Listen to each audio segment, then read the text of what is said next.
So a lot of the times a customer will ask me to come out and change some parts on their car, mainly brakes, and depending on the brand it depends on the different types, styles, how many that may or may not be on the vehicle.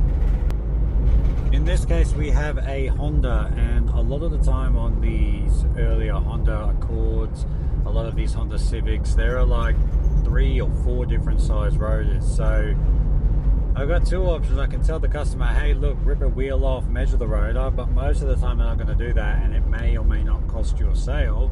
So what I tend to do is, depending on how far out they are, a few other variables, I'll just run over, rip the wheel off, grab the rotor, measure it, but not only that, take the actual rotor into the parts store, so then they can just face to face match it up with the actual part. So that's what we're going to do now. Again, it's a little bit more effort, but at the end of the day, these are the kinds of things you have to deal with when you run a mobile workshop, I suppose you'd say. And if it means just running there, ripping it off, and then spending an extra 30 minutes travel time to get the sale or the job, or to make the customer happy, or many other variables, that's what we're going to do. Stinking hot out here today. Well, kind of just a self-diagnosis, but every time I hop on the brakes, it's sort of just... Yeah, it'll be... Brakes. Yeah, so what that will be made is, it's just the rotors are warped. We'll have a quick look at a couple other things. Stuff it, I'll just go grab it, rip it off. How much difference is that going to make? Like, It won't change it. It won't change it.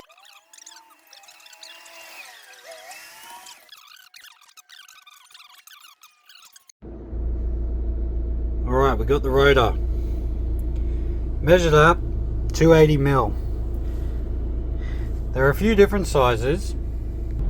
There was a 280, 282, 286, so this kind of stuff where it's that small of a difference in millimeters between, you're going to want to take the actual rotor off or go have a look, because you'll just be running around all day. Alright, going to go grab the correct part. Thanks so much, dude. You have a great rest of your day. Let's get you. Well, that was a little bit more of a mission than I thought it would be, but we've got the right parts now, so that's all that matters. Let's get back there.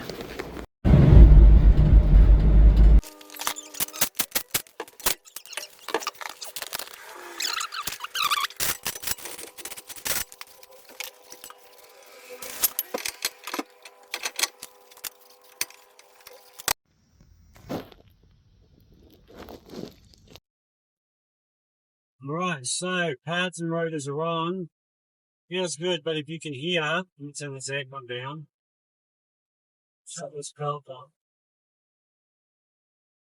You can hear there is a vibrating sound, and it sounds like it's a wheel bearing, because I just confirmed with the customer it is. By the way, check this out. If you want to complain, these dudes on the roof, 40-degree heat. Anyway. So you can probably hear it. It's loud as. I'm guessing front right. I jacked it up just then, have a feel. So hard to tell. It's got to be the front right. You're going to hear it now. Do the windows up.